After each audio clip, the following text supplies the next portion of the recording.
여러분 중에는 스스로 생각할 때 나는 참 문제가 많은 사람이다, 이렇게 생각해 본 분 없습니까? 저는 혼자 있을 때 내 성격, 내 무능, 모든 걸 생각할 때 진짜 나 같은 문제 많은 사람인데 하는 생각을 참 할 때가 많아요. 아마 여러분들도 인간이기 때문에 그런 생각 안 할 수가 없을 줄로 압니다. 또 뿐만 아니라 참 어렵다. 또 다른 사람을 볼 때도 너무 어렵고 식구들을 바라볼 때도 내가 이러면 안 되는데 하면서 어렵다, 이렇게 할 때가 참 많은 것 같아요. 오늘 여러분이 그런 생각을 좀 바꾸는, 말씀을 들으면서 그런 생각을 바꾸는 여러분이 되시기를 주의 이름으로 축원합니다. 오늘 본문이 바로 그런 배경이거든요. 고린도 교회에 큰 문제가 생겼어요. 고린도 전후서는 고린도 교회에 문제가 많아가지고 그 문제에 대한 권면의 글을 써낸 것이 고린도 전후서입니다. 교회 안에서도 사람들이 점점 많아지면은요, 목사나 주의 종들이 마음껏 목회를 잘 못해요. 아무래도 어두운 그늘이 있는 분들이 있고요. 또 목사의 그 어떤 목회를 받지 못하는 그런 경우도 있는 경우도 많이 있어가지고 불만이 쌓일 수가 있고 어려움이 쌓입니다. 근데 이런 일이 갑자기 있는 게 아니고 교회 안에 보면은요, 아직까지 우리 교회는 그런 분들은 없는 것 같아요.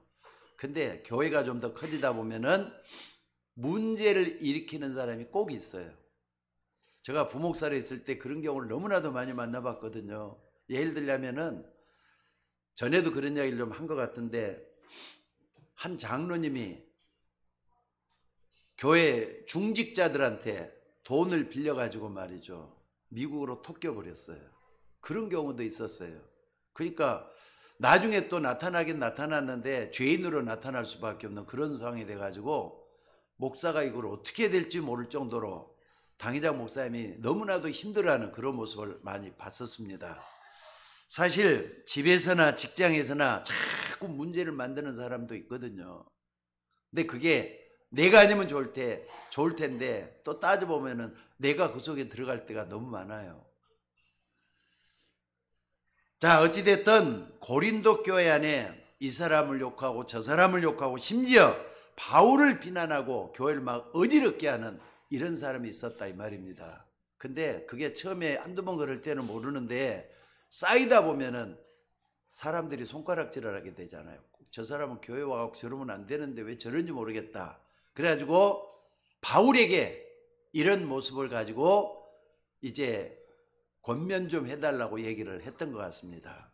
그러다가 결국은 교회에서 징계를 해요. 징계를 했는데 이 사람이 깨닫는 게 아니고 갈수록 문제를 더 만들어냈다, 이 말이에요. 저런 사람 그냥 놔두면 안 된다고 교회에서까지 이제 징벌을 줘야 될 그런 경우가 있어요. 오늘 또 본문 한번 봐보세요.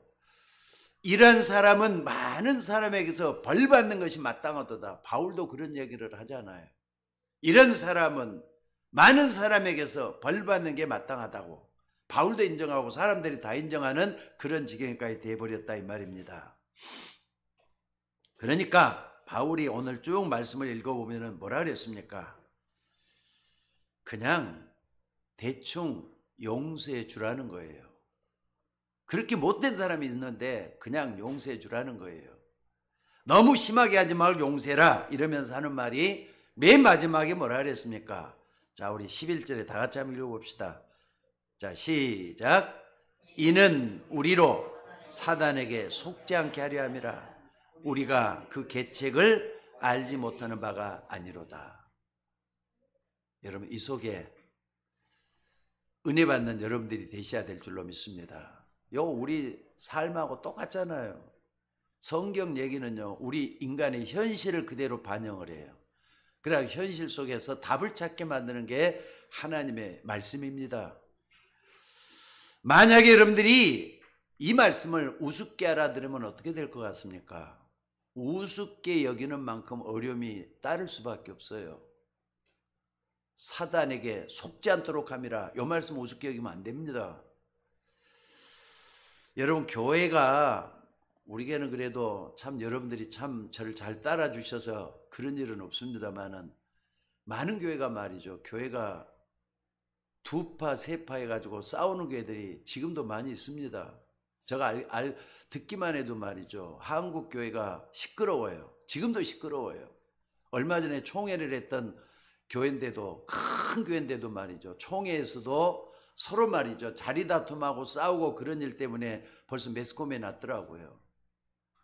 또 뿐만 아니라 개인적으로도, 가정에도 말이죠, 이렇게 다툼이 나고 싸움이 일어나는 경우가 왜 그럴 것 같습니까, 여러분들?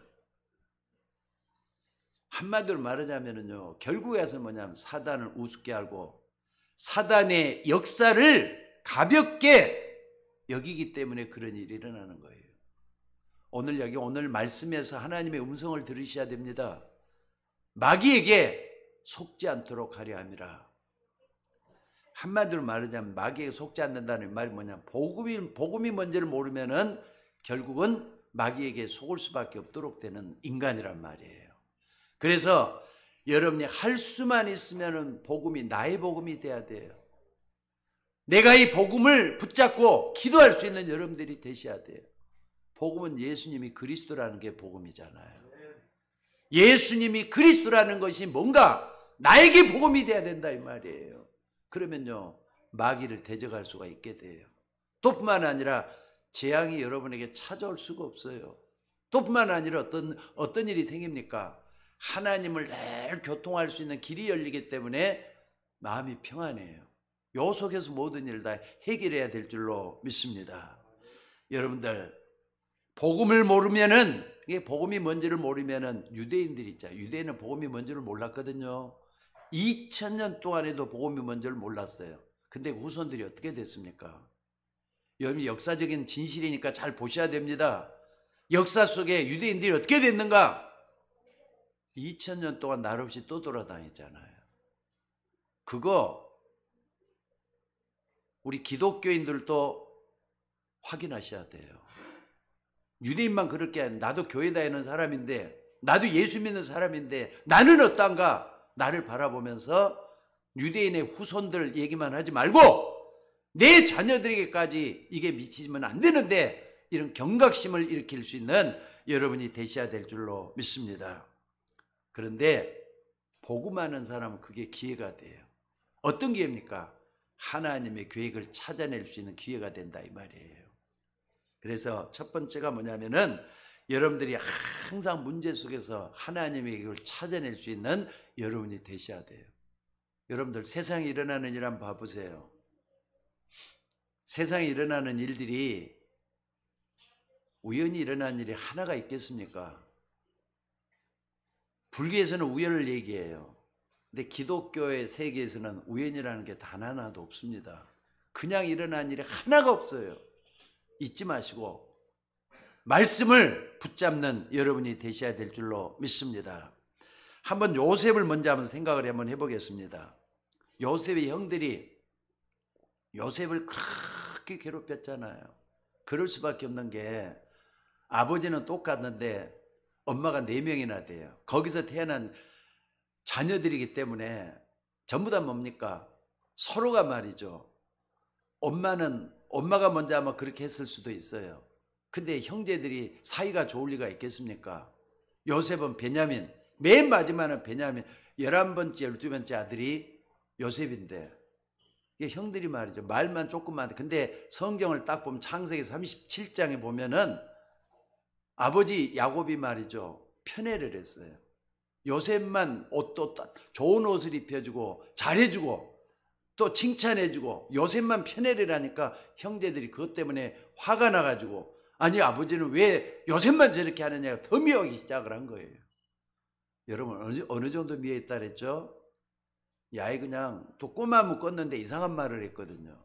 기분 나쁜 말을 한 거예요. 11개의 볕단들이 4개 절하더이다, 이런 꿈 얘기를 딱 하니까 때가 되면은 저 요셉을 없애버려야 되겠다, 죽여야 되겠다, 이렇게까지 하는 거예요. 근데 그 중에서도 말이죠, 양심이 좀 바른 사람이 조금 있었는가 봐요. 형들 가운데 죽이지는 말고 차라리 지나가는 사람한테 팔아버리자 해가지고 애굽 상인한테 요셉을 팔아버려요.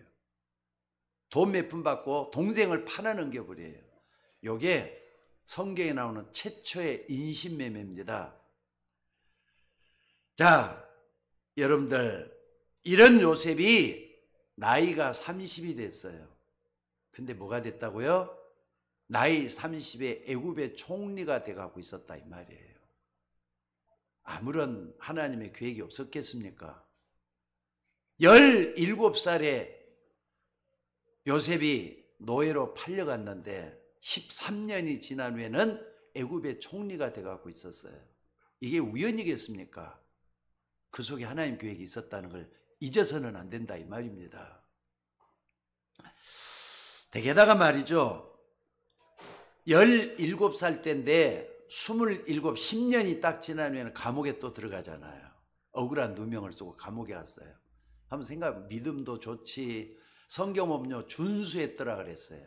잘생겼죠. 요즘 말하면 아이돌처럼, 또 탤런트처럼 아마 잘생겼는데 TV에 나오는 아이돌들 보면 못생긴 애들이 하나가 없더라고요. 남자가 됐든 여자가 됐든 다 잘생겼어. 아마 요셉도 그런 가운데 한 사람이었던 것 같아요.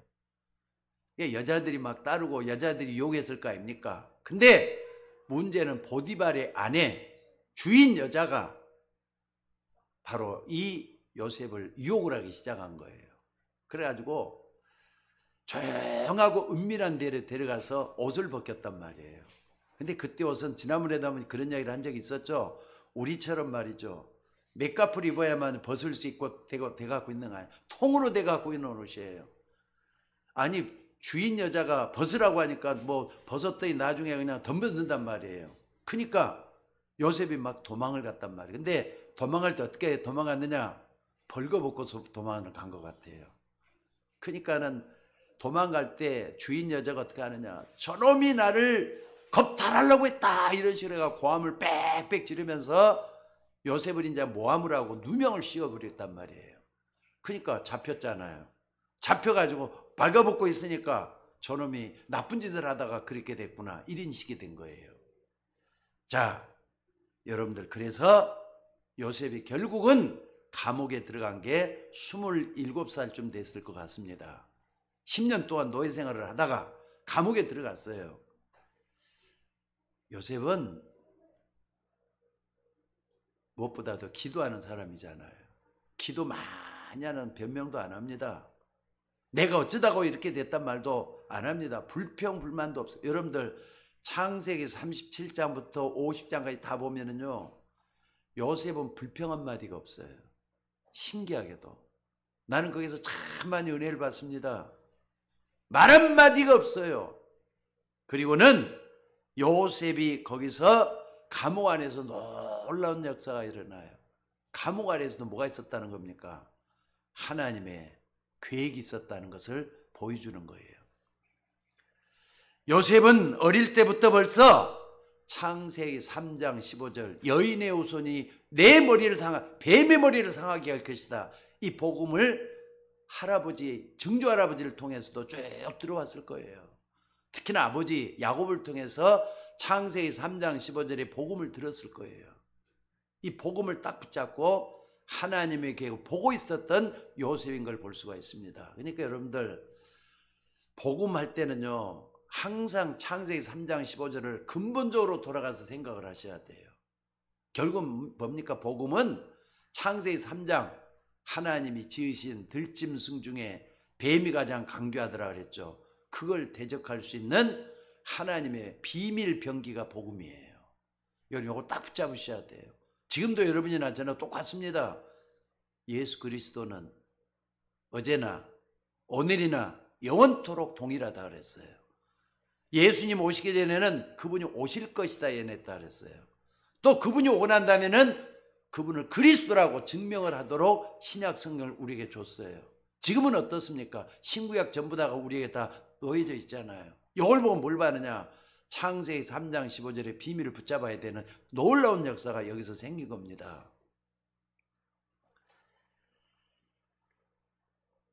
어릴 때부터 아버지로부터 할아버지로부터 복음에 대한 이야기를 다 전해 듣고 감옥에 있으면서도 어떻게 했다고요?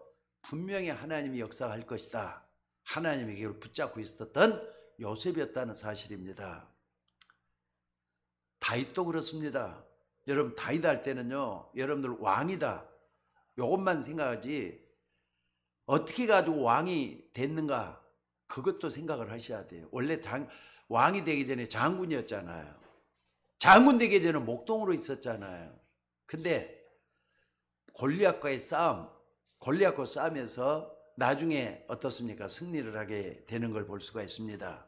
어려움 속에서도 굉장히 하나님의 굉장한 계획이 있다는 것을 알았기 때문에 흔들리지도 않았어요. 왜? 아니 사이가 되면은요 다들 좋아하고 사이 때문에 힘을 얻기도 하고 사이 때문에 좋아가지고 막 쳐다보면서 웃고 그러잖아요. 근데 미갈을 줘놓고 싸움에서 승리해왔더니 미갈 자기 딸을 줘놓고도 나중에 왕이 되면 안 된다, 자기 아들이 왕이 된다는 것 때문에 다윗을 틈만 있으면 죽이려고 하는 거예요. 틈만 있으면 죽이려고 해요. 그러니까 인생의 반 이상을 다윗은 장인에게 쫓겨다니면서 죽을 위험을 몇 번씩이나 넘기고 그런 경우들이 참 많았던 걸 볼 수가 있습니다. 자, 근데 다윗은 전혀 흔들리질 않았어요. 왜 그랬을 것 같아요? 여러분 복음하는 사람은요, 복음 속에 깊이 들어가면은 아까도 우리 사모님이 아주 중요한 얘기를 했어요. 하나님의 계획을 찾아낼 수가 있어요. 여러분의 삶에도 마찬가지입니다. 하나님께 한번 찾아가지고 기도 조금만 한번 해보세요. 금방 하나님의 응답이 오도록 돼 있어요. 응답은 날마다 체험해야 돼요. 그러니까 기도 안 하고는 절대로 안 된다는 거 잊지 마시라 이 말입니다. 어쨌든 요셉이 갑자기 총리가 됐어요. 여러분들 어떻게 이런 일이 일어날 수가 있죠? 여러분 성경이 그냥 옛날 그 픽션 꾸며낸 얘기라고 생각이 드세요? 이건 성경은 사실입니다. 실제로 있었던 얘기를 우리에게 들려주고 있는 겁니다. 자, 그러면은 요셉이 이렇게 총리가 될 때 가장 겁나는 사람이 누구였겠어요? 누구였을 것 같아요? 예? 가장 말이죠, 두려움의 대상이 됐던 사람이 누구였을 것 같아요? 모르긴 몰라도 보디발의 아내 모함을 해가지고 절대로 말이죠, 성경에서는 오히려 그것 때문에 도망갔다 그랬는데 모함을 해가지고 요셉을 감옥에 가뒀던 사람이 누구냐? 보디발의 아내잖아요. 제일로 겁났을 것 같아요. 그런데 요셉은 그 보디발의 아내를 징벌했다는 기록이 하나도 남아있지 않습니다. 전혀 그런 말이 전혀 없어요. 성경에 보면은. 더 웃기는 거 뭐냐? 요셉의 형들이잖아요. 요셉 형들이 애굽에 쌀을 사러 온 거예요. 여기도 하나님의 엄청난 계획이 있죠. 여러분 잘하나 못하나 하나님의 자녀들이 살아나는 길은요, 하나님의 계획 속에서 가는 거라고 믿으셔야 돼요. 여러분도 마찬가지입니다. 그러니까 여러분을 하찮게 여기면 절대로 안 돼요. 여러분은 고귀한 존재들이에요. 하나님이 쓰시는 너무나도 중요한 분들이라는 걸 잊지 마셔야 돼요. 그러니까 여러분들 성령이 내주에 있다, 성령의 인도를 받는다, 성령이 기도할 때마다 역사한다, 이게 보통 말인 줄 아세요? 우습게 여기지 말고 진짜 믿고 기도 한번 해보시기를 주의 이름으로 축원합니다. 자, 애굽뿐만 아니라 애굽 주변에 있는 나라까지 전부 다 흉년이 들어가지고, 들어보니까 저 애굽에는 쌀을 모아놨다고 하더라. 창고에 말이죠, 쌀이 그득 있다더라. 가서 쌀을 좀 이렇게 사갖고 오자. 형들을, 야곱이 말이죠, 형들 아들들을 다 보내가지고 쌀을 사러 보낸 거예요. 식구들도 많은데 거느리고 있는 식솔들이 얼마나 많은데 조금만 쌀 갖고 되겠어요. 형제들을 다 보내도록 한 것 같아요. 근데 베냐민만 빼놓고 갔죠. 베냐민은 누굽니까? 요셉의 동생이잖아요. 거기만 빼놓고 갔어요. 가서 나중에는 딱 어디로 가느냐?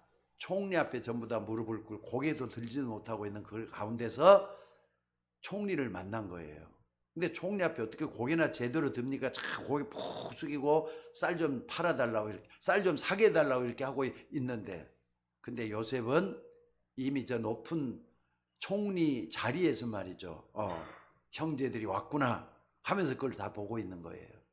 나중에 이제 요 때문에 베냐민 데려오게 만들고 아버지까지 다 만나게 하는데, 요때 그 팔았던 누굽니까? 요셉이, 동생이 총리가 됐다는 걸 상상도 못한 일이 벌어진 거예요. 그러면은 나중에 이제 결국은 밝히게 되잖아요.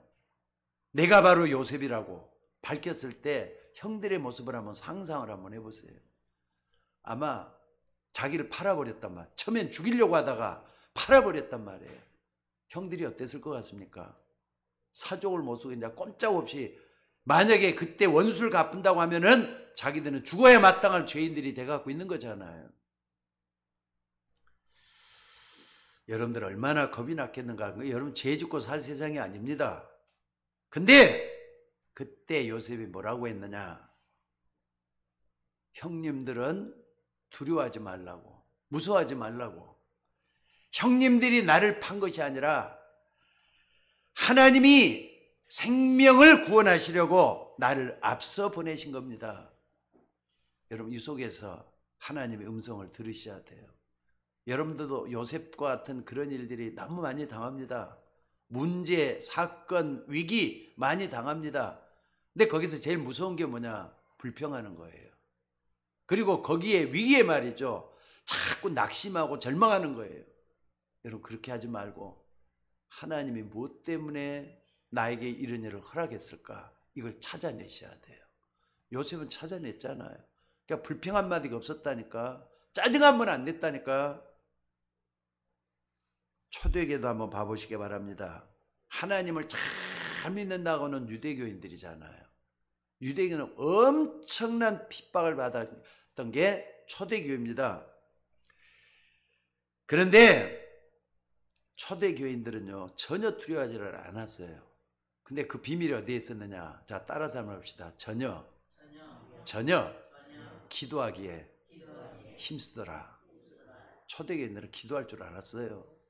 그러니까 여러분들 예수 믿는다면 기도 안 한다, 그것은 너무 중요한 걸 놓치고 있는 거예요. 여러분들 혼자서 기도 많이 하셔야 돼요. 아니, 기도 잘 하셔야 돼요. 아니, 24시간 주님과 동행하면서 하나님의 음성을 듣는 여러분이 될 때는요, 살아있는 하나님을 만나게 돼요. 눈에 보이지 않는 그 하나님을 만나게 된다는 거 잊지 마시기 바랍니다. 근데 우리는 어떠느냐? 조금만 어려움이 와도 그냥 흔들려 버리잖아요. 왜? 하나님이 우리에게 주신 비밀 병기를 사용하지 않고 믿음이 형식이 돼 갖고 있으니까 그런 경우들이 많게 되는 거예요. 여러분, 우리가 하나님 믿는다는 게 실전이에요. 실제적인 싸움인데 영적인 싸움을 안 하고 현실만 바라보고 그 속에서 자꾸 뭐 하느냐? 속아 넘어갈 때가 너무나도 많잖아요. 여러분들, 문제 속에는 하나님의 계획이 숨어 있다는 걸 잊지 마시기 바랍니다. 어떤 문제나 위기나 어려움 속에서도 하나님의 자녀들이 가는 길에는 분명히 하나님의 계획이 숨어 있어요. 근데 심지어 어떤 사람은 문제가 오면은 기다렸다는 뜻이 흔들리는 사람이 있어요. 어떤 사람은 문제가 없으면은 오히려 문제를 더 만드는 사람이 있어요. 걱정하지 않아도 되는 것이지, 복음 가진 사람, 다시 말해서 예수가 그리스도라는 걸 깨닫고 마음속에 품고 있는 사람이 있잖아요. 그게 하나님 자녀들이잖아요. 하나님의 자녀는 거기서 하나님의 계획을 반드시 찾아내게 돼 있어요. 조금만 절망하고 조금만 실망하다가 하나님의 은혜 속에 들어가면 찾아낼 수가 있어요. 아, 그래서 그랬구나. 아, 요것 때문에 하나님이 그랬구나.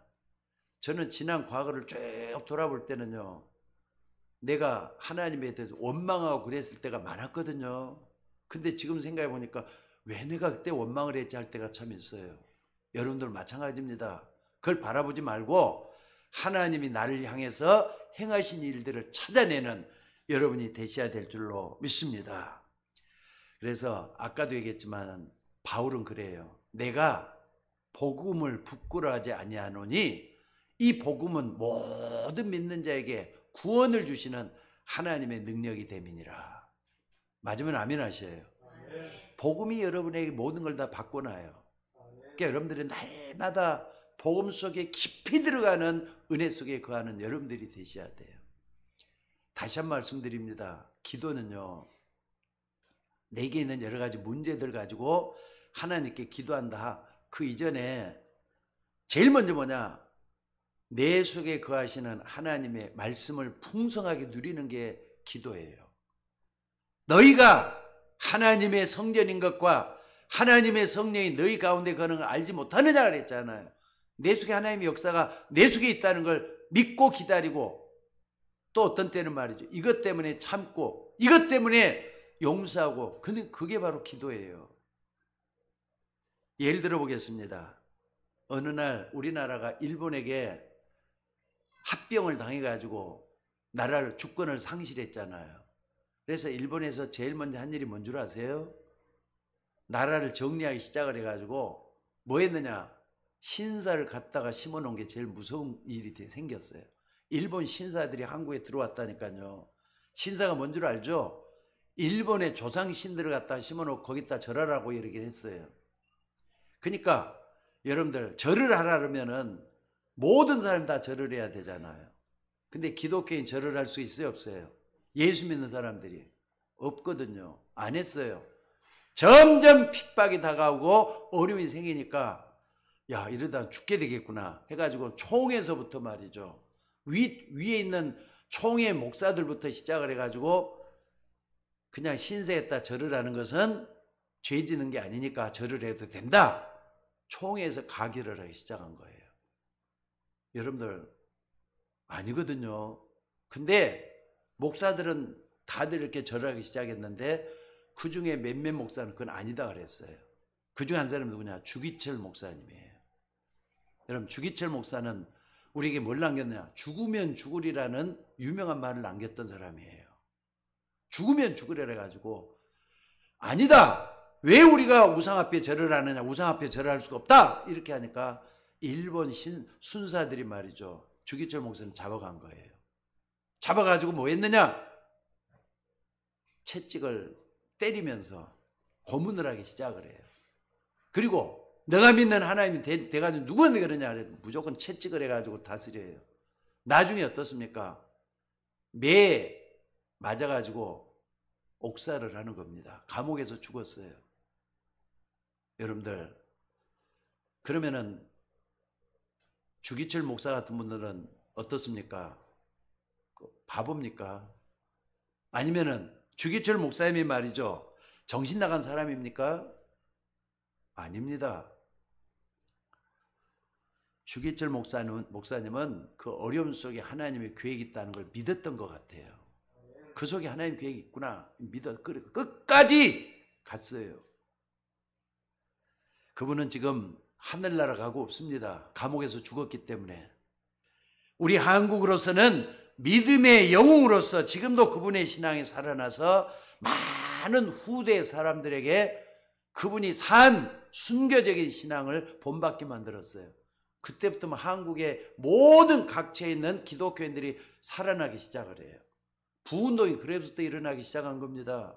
여러분, 이거 보통 일입니까? 이 주기철 목사님이 감옥에서 옥사한 그 이후에 우리나라 하나님 너무나도 축복을 해요.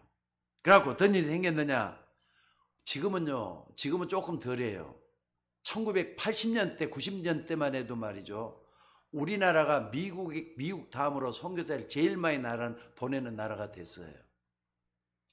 저 국회도 말이죠, 기독교인이 3분의 1이 기독교인이었단 말이 있어요. 지금은 많이 또 달라졌어요. 그 정도 70년대, 80년대 기독교에 말이죠, 엄청난 살아있는 역사가 일어났다는 거 잊지 마셔야 돼요. 그리고 그 여파로 우리나라가 지금도 뭐라 그럽니까? 아무리 정치적인 여러 가지 굴곡의 삶이 많이 있었잖아요. 정권이 바뀌고 그동안 어려움이 있어도 아직까지 우리나라 선진국이란 말 나오잖아요, 지금.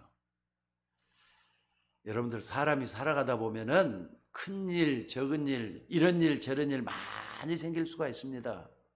그래서 일제시대가 조금 끝나서 정신 차렸는가 보더니 남북이 갈라졌잖아요. 남쪽에는 미국 중심으로 해서 민주주의가 뿌리를 내리기 시작하고, 북쪽에는 저 사회주의 중심으로 해가지고 러시아가 판을 치게 되고 말이죠. 그러면서 어떻습니까? 남북 정서가 어떻게 됐느냐? 북쪽에는 공산주의, 남쪽에는 민주주의, 이념 싸움이 계속되어 왔어요. 그런 가운데서 1940년, 50년, 60년 이때만 해도 말이죠. 결국은 어떻습니까? 1950년에 전쟁이 일어났잖아요. 근데 전쟁이 일어나기 전에 완전히 이념으로 했는데, 저 여수 지역에서 손양호 목사님 있던 그 동네에서는 어떤 일이 일어났느냐? 빨갱이가, 그러니까 북한을 추종하는 이념이죠. 그러니까 빨갱이가 딱 해가지고 목사 아들이라고 하는 동인 동신이를 갖다 어떻게 하느냐? 죽여버려요. 그 난리통에 죽여버려요. 그러면은 손양호 목사님은 어떨 것 같습니까? 자기 아들 둘을 죽였으니까 나중에 복수를 해야 되고 나중에 어떻게 해야 되잖아요. 근데 손양호 목사님은 그 죽은 두 아들로 인해서 얼마나 많이 상처를 입고 힘들어 했겠어요. 근데 이 사람은 기도하는 분이거든요. 나중에는 어떻게 역사에 남았느냐? 자기 아들을 죽인 살인자를 어떻게 합니까? 양자로 삼아요. 가능합니까, 여러분들? 이름까지 바꿔가지고 손재신이라고 이름을 딱 붙여요. 저는 그 묘지 있는 동인 동신이 무덤까지 가봤습니다. 여수 쪽에 그런 사람이에요. 여수 반란 사건 이전이 일어나기 바로 전에 그렇게 했다 이 말이에요. 그래가지고 손재신 나중에 이 사람 목사까지 됐어요. 근데 이런 얘기들이 말이죠. 한국 기독교계를 휩쓸기 시작을 해요.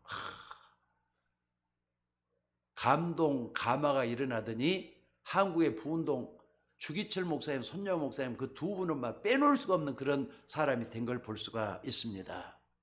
여러분들, 복음 가진 사람은 문제를, 위기를 두려워해서는 안 됩니다. 왜? 복음을 가지고 있기 때문에 그래요. 가지고 있다 이 말은 복음을 지금도 실천하고 있는 실천적인 신앙을 가지고 있어야만이 가지고 있다고 말을 하는 거예요. 복음이 여러분 자를 움직이는 그런 믿음까지 돼야만 할 수 있는 말이에요. 왜 그러느냐? 문제 속에는 그 답, 하나님의 계획을 찾아내기 때문에 이런 역사가 일어나요. 여러분, 기독교인이라고 다 그렇게 써요. 근데 유독 주기철 목사나 손양호 목사님 같은 분은 기독교에 살아있는 전설이 돼가지고 이 많은 사람들에게 이렇게 감화를 주고 있다 이 말입니다. 그렇기 때문에 여러분, 이것은 뭐냐? 하나님의 계획을 본다 이 말은 성경이에요. 성경의 앞뒤, 그리고 또 시간표, 이걸 잘 보면은 하나님이 이걸 알 수가 있게 되거든요. 여러분, 성경 모르면 안 됩니다. 할 수만 있으면은 살아있는 말씀으로 이 말씀을 붙들고 기도하는 여러분이 되셔야 될 줄로 믿습니다. 그 두 번째는 뭡니까? 복음 가진 사람이 문제에 속지 않아야 될 이유는 11절에 분명히 말씀을 하고 있어요. 이는 우리로 사단에게 속지 않게 하려 함이라. 우리는 그 계책을 알지 못하는 것이 아니로다. 아까도 우리 같이 읽어봤죠? 다시 한번 여러분들 한번 좀 읽어봅시다. 이는 우리로 사단에게 속지 않게 하려 함이라. 하나님도 살아계시지만은요, 마귀도 예수님이 재림할 때 그때까지는 여러분 주변에서 떠나질 않고 항상 여러분 틈을 노리고 있다는 거 잊지 마셔야 돼요. 사실 총리가 된 요셉, 총리가 됐으니까 얼마든지 복수할 수 있잖아요. 안 그렇습니까? 형들에게도 그렇고 또 보디발의 아내까지도 다 그렇고 얼마든지 복수할 수 있는 여건을 다 갖춰져 갖고 있어요. 보디발을 불러가지고 너 올 때 너 아내 데리고 와라, 한번 따져보자 해가지고 얼마든지 결백을 주장할 수도 있었을 거예요. 왜냐하면 이제 옛날에는 보디발이 군대 장관이지만은 요셉은 뭐가 돼 갖고 있다고요? 보디발 그 위에 있는 총리가 돼갖고 얼마든지 높은 자리에 있으니까 따져가지고 잘못을 말이죠. 지적을 하고 틀린 걸 고칠 수도 있었을 거예요. 그런데 성경에 그런 말이 없다니까요. 형들에게도 말할 수가 있었어요. 형들이 어떻게 나를 그렇게 죽음으로 몰아넣고 노예로 팔 수가 있었습니까? 형들한테 그냥 가슴을 터놓고 말이죠. 얼마든지 얘기할 수 있었을 거예요. 성경에는 그런 말이 하나가 없어요. 오히려 그들을 용서했던 요셉입니다. 왜 그랬겠습니까? 사단에게 속지 않도록 하기 위함이라. 요셉은 분명히 이걸 알고 영적 사실을 분명히 알고 있었어요. 다윗을 하나 아까도 생각을 해볼 수가 있어요. 수십 년 동안 그 긴 세월 동안을 다윗을 죽이려고 했던 사울이잖아요. 근데 사울 왕이 군대를 끌고 다니면서 다윗을 죽이려고 했다니까. 그러면은요, 다윗도 이제 화가 나면은 얼마든지 사울을 갖다가 대적을 해가지고 죽일 수가 있는 그런 일이 많이 있었어요. 실제적으로 말이죠. 사울을 안 죽였는데 죽이려면 얼마든지 죽일 수가 있는 기회가 많이 있었어요. 심지어는요, 다윗이 숨어 있었다 그랬잖아요. 굴속에 엔게티라는 굴속에 숨어 있어요. 숨어 있는데 군대를 다 보내놓고 자기도 말이죠. 들어오는 거예요. 굴속으로 들어오는 거예요. 안에는 컴컴하잖아요. 처음 들어올 때는 환한 데서 컴컴 들어오면 못 본단 말이에요. 근데 다윗은 먼저 숨어 있기 때문에 볼 수가 있어요. 그러면 칼로 얼마든지 사울을 찔러 죽일 수가 있잖아요. 근데 나중에 이제 자기 부하가 부르는 소리를 듣고 그냥 또 나가버려요. 죽일 수가 있었는데 그냥 내버려뒀다 이 말이에요. 나중에 다윗이 뭐라고 하느냐, 사울에게 뭐라고 하냐면요, 사무엘상 16장 23절에 보니까 사울왕이 악신이 들려있다 이렇게 말씀을 고백을 해요. 그러니까 나중에 이걸 어떻습니까? 다윗이 사울 왕에게 악신 들려있다는 걸 알고 있기 때문에 오히려 더 불쌍히고 용서하고 또 그를 말이죠, 하나님의 은혜 속에서 품을 수 있었다 이 말이거든요. 여러분, 왜 그랬을 것 같습니까? 다윗은 사단에게 속지 않도록 하기 위함이라. 이 말씀이 적용이 됐다 말할 수밖에 없습니다. 오늘 여러분 가정에 또 여러분 주변에 또 여러 가지 얽혀있는 가정적인 문제들 많이 있을 거예요. 그 속에서 사단에게 속지 마시기를 주의 이름으로 축원합니다. 여러분 자신에게 속지 마시기를 바랍니다. 마귀는요, 세 가지로 역사해요. 하나는 뭡니까? 여러분 자신을 놓고 역사해요. 제일로 밥이 뭐냐? 여러분 자신이에요. 그리고 세상에는 수많은 사람들, 여러분 가까이 있는 사람들이 세상 사람들이잖아요. 그러니까 사회라고 하는 데는 세상과 똑같습니다. 근데 거기는 현실이에요. 사실이 아니에요. 현실이야. 현실은 뭐냐? 속일 수도 있고 거짓말할 수도 있고 여러분 자신에게 나쁜 걸 가져줄 수 있는 게 현실이잖아요. 여기에 속지 말라 이 말이에요. 그리고 마지막 영적 배경이 사단이라는 거.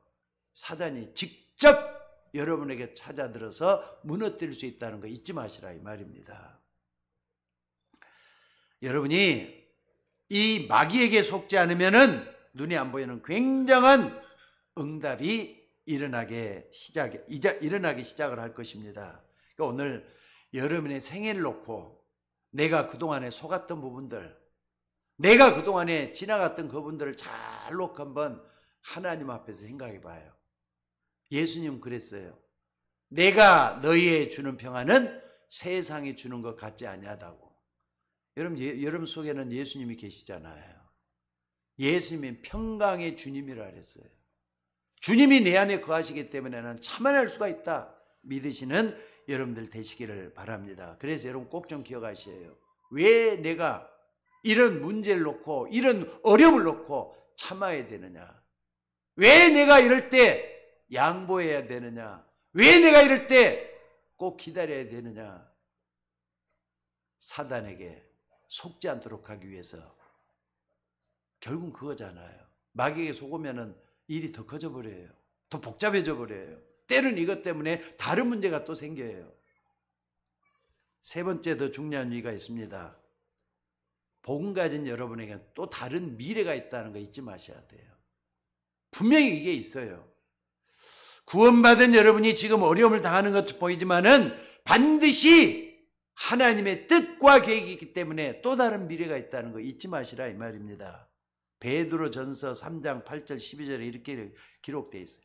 악을 악으로 갚지 말라고. 그러면서 뭐라 그랬습니까? 악한 자가 나에게 너무나도 악한 짓을 했다. 나에게 너무나도 참지 못한 일, 악을 악으로 갚지 말고 또 뭐라 그랬습니까? 욕을 욕으로 갚지 말고 오히려 복을 빌라고. 여러분 굉장히 이거 중요한 말인데 무서운 말이에요. 악을 악으로 갚지 말고 욕을 욕으로 갚지 말고 오히려 복을 빌라고. 하나님은 여러분에게 사랑을 요구하고 있습니다. 사랑할 수 없는 사람에까지 사랑하라는 거예요. 그런데 그 뒤에 이런 말이 있어요. 내가 생명을 사랑하고 좋은 날 보기를 원하거든 그렇게 하라는 거예요. 생명을 사랑하고 좋은 날 보기를 원한다. 미래잖아요.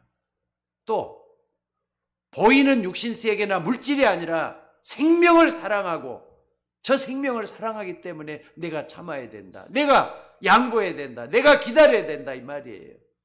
여러분들 생명을 사랑하는 여러분들이 돼야 돼요.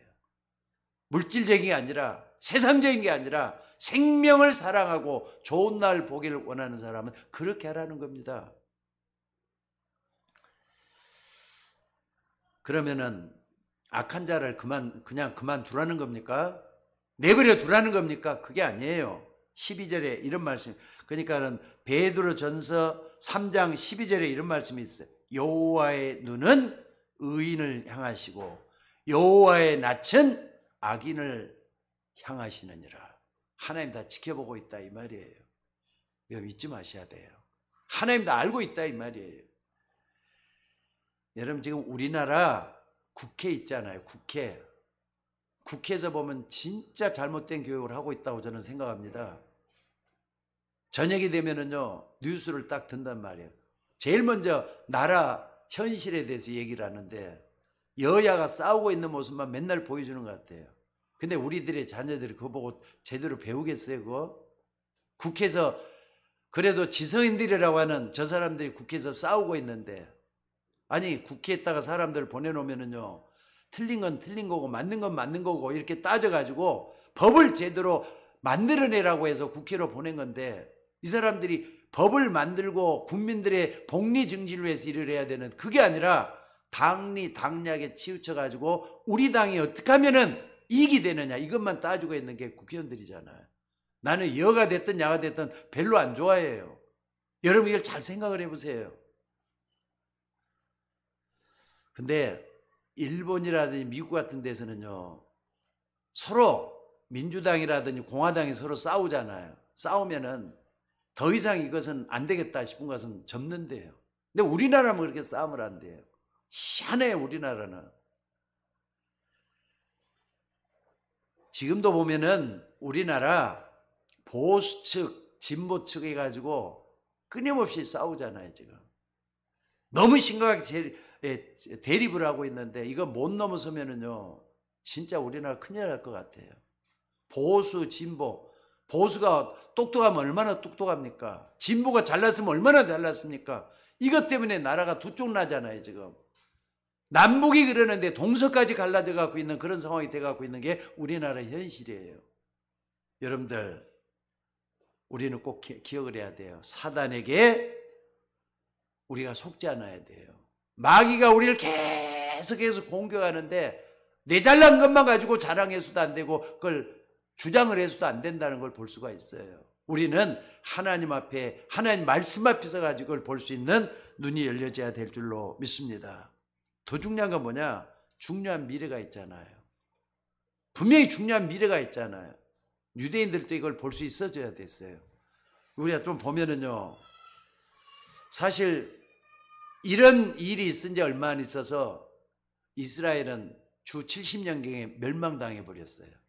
나라가 완전히 없어져 버렸어요. 게다가 마게도냐 또 전부 다 말이죠. 그쪽에 로마까지, 로마도 얼마 안 가서 300년 후에는 로마도 망했잖아요. 이걸 우리가 딱 보면서 전부 다 말이죠. 미래를 볼 수 있는 눈이 열렸으면 이렇게 안 했을 겁니다. 근데 그 눈이 없어가지고 결국은 했다 이 말이죠. 여러분들, 역사가 왜 있습니까? 역사 보면서 과거를 살펴보라는 거잖아요. 성경을 우리 왜 줬습니까? 성경 시대마다 하나님의 역사와 마귀가 어떻게 역사했는가를 보라고 하면서 성경을 우리에게 준 거잖아요. 이걸 다 보면서 하나님이 이걸 찾아내야 돼요. 그러니까 여러분들 성경을 좀 보시기 바랍니다. 성경을 보면서 내가 여기에 빠져들어도 안 되겠구나 이걸 찾아내는 여러분이 되셔야 될 줄로 믿습니다. 특별히 여러분 그래도 천국이나 지옥이 있다는 것만큼은 알고 믿고 있잖아요. 불신자는 이것도 몰라요. 그렇잖아요. 알고 있는 사람이 저 모르는 사람들에게 뭔가를 보여줄 수 있는 여러분들이 되셔야 돼요. 하나님을 모르는 사람 원죄 때문에 반드시 망하게 돼 갖고 있어요. 맞습니까? 들립니까? 하나님을 모르는 불신자는 원죄 때문에 재앙이 쏟아질 수밖에 없도록 돼 있어요. 우리는 이걸 볼 수 있는 눈이 있어져야 된다 이 말이에요. 그래서 신자가 불신자처럼 살면서 손해봐서는 안 돼요. 정말로 하나님의 말씀을 좀 믿고 기도하면서 여러분 가정에 또 우리 교회에 이런 재앙이 쏟아지지 않도록 기도할 수 있는 우리가 되셔야 될 줄로 믿습니다. 그래서 여러분들이 복음 알고 복음을 믿고 있는 이 축복이 얼마나 큰가를 여러분 먼저 헤아려 볼 수 있기를 바랍니다. 나는 복음을 가지고 있다. 내 안에 그리스도가 살아계신다. 갈라디아서 2장 20절을 딱 품고 기도 한번 해보세요. 내가 그리스도와 함께 십자가에 못 박혀 죽었나니 그런즉 이제는 내가 사는 것이 아니라 내 안에 그리스도가 사시는 것이다. 이 고백이 분명한 사람은요 이미 복음 속에 들어와 있는 거예요. 아니다 싶을 때는 하나님 내 안에 그리스도가 살아서 역사하는 그날까지 내 믿음의 행진을 멈추지 않도록 역사해 달라고 기도하셔야 돼요. 다시 한번 말씀드립니다. 사단에게 속지 않도록 하기 위함이라. 여러분 속지 마시기 바랍니다. 눈에 안 보이는 사단은 여러분이 하나님의 축복을 모르고 계속 속여요. 아시겠습니까? 요거 하나님 말씀입니다. 정말 붙들고 여러분 가정에 여러분 주변에 사단에게 속지 않는 그런 역사가 있기를 주의 이름으로 축원합니다. 나라적으로도요. 우리나라에 불신과 갈등과 싸움, 분쟁과 전쟁하도록 만들어서 망하도록 하기 위해서 사단이 계속 눈에 안 보이게 작업을 하고 있다는 거 잊지 마셔야 될 것 같아요. 여러분 주변에 그렇잖아요. 그래서 베드로 같은 경우는요. 이런 걸 알기 때문에 마귀에게 틈을 주지 말라 그랬어요. 마귀에게 틈을 주라면 여러분 좀 성실하셔야 돼요. 또 하나님 앞에 진실하게 기도할 수 있는 여러분들이 되셔야 돼요. 그게 아니면은 마귀가 제일 좋아하는 게 뭔 줄 아세요? 게으름이에요. 게으름. 게으르면은요 마귀가 여러분들이 마음껏 요리할 수가 있잖아요. 게으르지 말고 정말로 하나님 말씀 속에 세밀하게 역사하는 성령의 축복을 받는 여러분들이 되셔야 될 줄로 믿습니다. 오죽했으면 예수님이 그런 말씀을 했겠어요. 요한복음 8장 44절에 너희는 뭐라 그랬습니까? 마귀는 거짓말장이라고. 너희는 너희 아비 마귀에게서 났으니 너희 아비의 욕심을 너희도 행하고자 한다. 저는 처음부터 살인한 자요 진리가 그 속에 없으므로 진리를 행할 때마다 제 것으로 나간다고. 마귀가 어떤 존재냐? 속이는 자예요. 마귀는 어떤 존재냐? 거짓말쟁이라 그랬어요. 저는 처음부터 거짓말한다 존재라고. 그러니까 여러분들 이걸 어떻게 알 수가 있습니까? 진리에 바로 서면은 빛과 어둠은 골라낼 수가 있어요. 진리는 빛이잖아요. 근데 진리 아닌 건 빛이 아니라 어둠 속에 들어서 나를 속이는 것이라는 거 잊지 마시기 바랍니다. 하나만 더 본다면요. 욥기에 보면은 하나님과 마귀와의 대화하는 모습이 나와요. 너가 돌아다니면서 다 봤느냐? 욥에 대해서 주의 받느냐? 하나님이 마귀에게 말이죠. 이런 질문을 한 게 나와요. 그랬더니 동방에서 의인이요 욥처럼 하나님 잘 믿는 사람이 없다 이렇게 얘기를 했더니 마귀가 뭐라 그러냐? 하나님이 저 욥에게서 가지고 있는 재산 다 뺏어내고 온몸에 질병을 주면은 그때부터 하나님을 안 믿을 것입니다. 이렇게 가지고 하나님을 대적하면서 거짓말을 해요. 그러니까 그럼 너 하는 대로 해봐라 그래요. 주권을 다 마귀가 할 수 있도록 내버려 줬다 이 말이에요. 그러니까 이런 시험이 딱 들어왔는데 욥은 모르잖아요. 욥이 말이죠. 어떤 일이 벌어졌느냐. 하루아침에 그 많던 재산이 송두리째 없어져 버려요. 양도 낙타도 또 여러 가지 말이죠. 여러 가지 염소들까지 전부 다는 속까지 있는 거 하루아침에 다 없어져 버려요. 그리고 좀 있다가 말이죠. 나중에 병까지 찾아들잖아요. 근데 욥이 그때 뭐라고 배웠느냐 압니까? 주신 자도 여호와시요 취하신 자도 여호와시니 오직 여호와는 찬송을 받으실지니라. 불평했어요 안 했어요? 안 했어요. 몸에까지 이렇게 질병이 찾아오고 오리 왔을 때도 뭐라 그랬느냐? 내가 하나님을 만날 때는 이 병든 몸으로 만나는 것이 아니라 몸 밖에서 하나님을 만나게 된다. 영혼의 존재까지 다 믿기 때문에 육신의 질병이 나를 넘어뜨릴 수가 없다. 이런 고백을 해요. 그때 또 욥기 전체를 가지고 좀 얘기하는 거예요. 욥에게는 세 친구들이 있어요. 세 친구들이 말이죠. 야, 너가 그런 것은 너 분명히 뭐가 잘못돼서 이렇게 된 거니까 너가 회개하라 이렇게 얘기를 했어요. 근데 욥이 세 친구들께 얘기할 때도 뭐라 그럽니까? 하나님이 나를 단련하신 후에는 내가 정금같이 되어 나올 것이다. 한 번도 뒤로 물러나질 않아요. 근데 원망한 게 몇 군데 나오더라고요. 나중에 욥이 깨달아요. 내가 옛날에는 그 하나님을 못 봤는데 지금은 하나님을 내 눈 안에서 보나이다 하면서 하나님께 회개를 하는 장면까지 나와요. 사람이기 때문에 여러분들 오늘 다시 한번 봐봅시다. 우리의 믿음은 욥과 같은 믿음이 되셔야 돼요. 조금 더 양보도 하지 말고 정말로 내 자신이 하나님 바라보면서 힘을 얻는 우리가 되셔야 될 줄로 믿습니다. 나중에는 욥에게 어떻게 한 줄 아세요?